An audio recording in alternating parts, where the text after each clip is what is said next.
that you spend out here. So it's kind of, backwards to create a situation where you're not going to feel welcomed or you're going to feel unsafe. But if you're a deported person, that is completely the opposite. Because you are deported, many of them are coming deported because they've been living in the U.S. for many years. You don't have anybody here. The first thing you want to do when you're deported, you want to go back. So people prey on people that just got recently deported with the idea that they're going to help them to get back into the U.S. And what we have seen is that that is not really the situation. What is occurring is that these people are being kidnapped, they're being held for ransom, things like that. So it's very dangerous when you get deported. The police also, when you're deported, you don't have any kind of identification that you're a Mexican national. So that gives the police the legal authority to detain you 24, 48 hours. But in the meantime, I mean, you're broken, you're depressed, you've got anxiety, and all of a sudden you're in your own country and you're being detained, you're being taken to detention, to jail, just because you don't have an ID that is impossible for you to have. You just got deported. So that's what to us is very important, that we're there for our deported veterans. And even though it is for the Deported Veterans Office, we're there for anybody. Any deported person that comes across that needs assistance, we're going to help them. Whether it's to refer them to a shelter, a safe house, where they can be, to communicating them with their relatives in the U.S. And if they're veterans, then we offer additional services like helping them to obtain their documentation to be here in Mexico and be able to work, to obtain their military records, so that if they're entitled for any kind of military benefits like pensions, for some of our older benefits, we can file those for them. That way they can sustain themselves here in Mexico. Medical needs for them. We also pair them up to the limited medical assistance that's offered here in Mexico. Part of what we're doing right now is establishing a procedure, a norm, so that they can access their benefits that they're entitled to from the Veterans Administration, from the VA. That's still a long way off, but every day, again, persistence. We got to keep working on it until that is set, so that that process has been established and we can help them through that procedure. We also pair them up with the ACLU to look for different avenues that they may have available to be able to return back to the United States legally. And also we help them in job training. We help them so that we can assist them in preparing them for their job interviews. Also giving them a light training of what they may expect when they do go through a training program at one of the different employment centers that they may have available. Because of the language situation, that you're being deported, you lived in the U.S. almost all your life.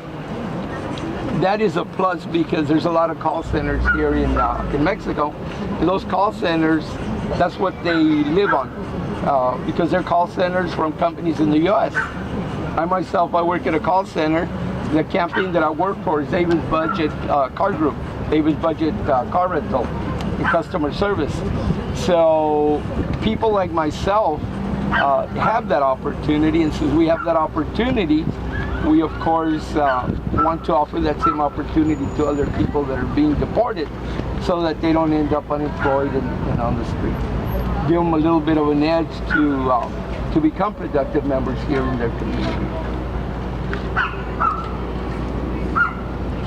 You're welcome. No, I didn't have the privilege of meeting you when we were here in August, but we did get to chat with Hector, and you said something that was profoundly impacting to me. I'm going to quiz you and see if you remember. Your biggest mistake in life was, do you remember what you said?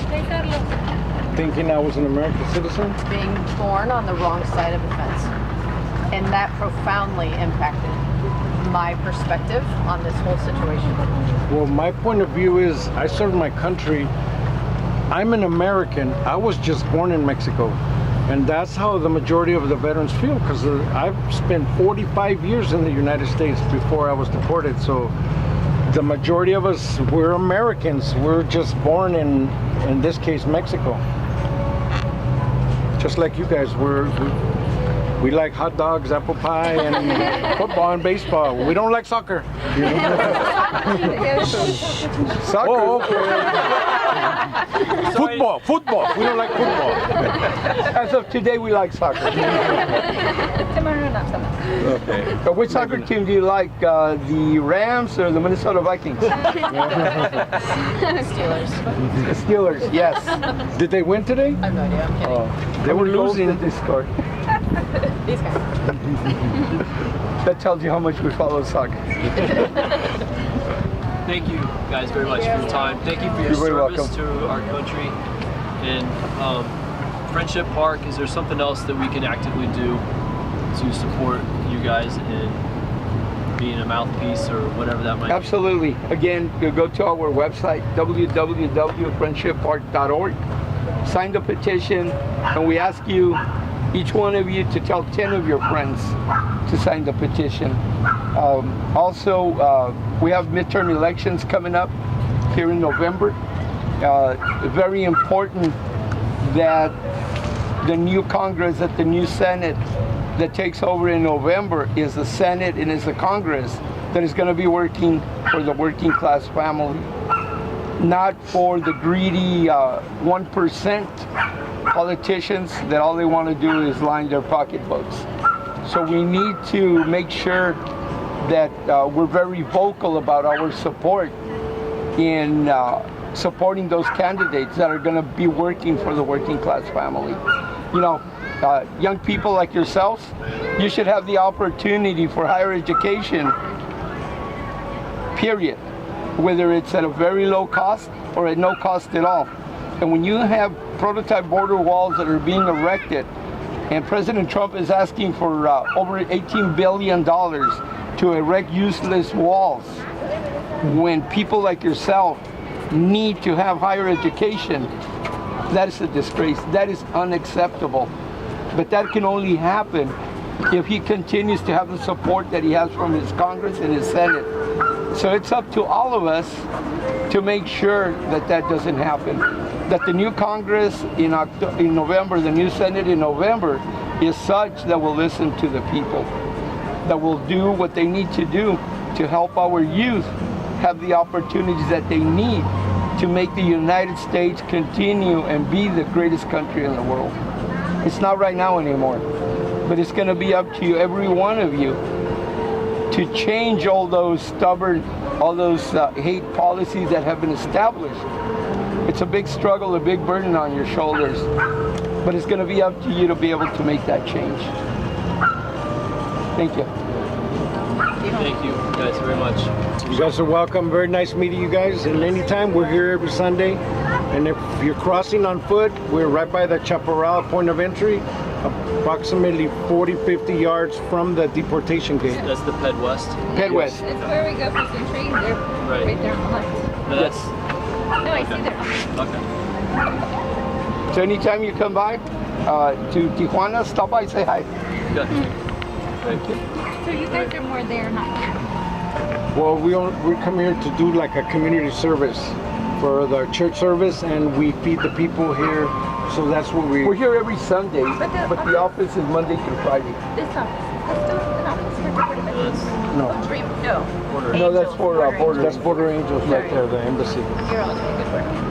Okay. You're welcome. Thank you. I have a card somewhere, but Thank you. You're very welcome. Thank you guys.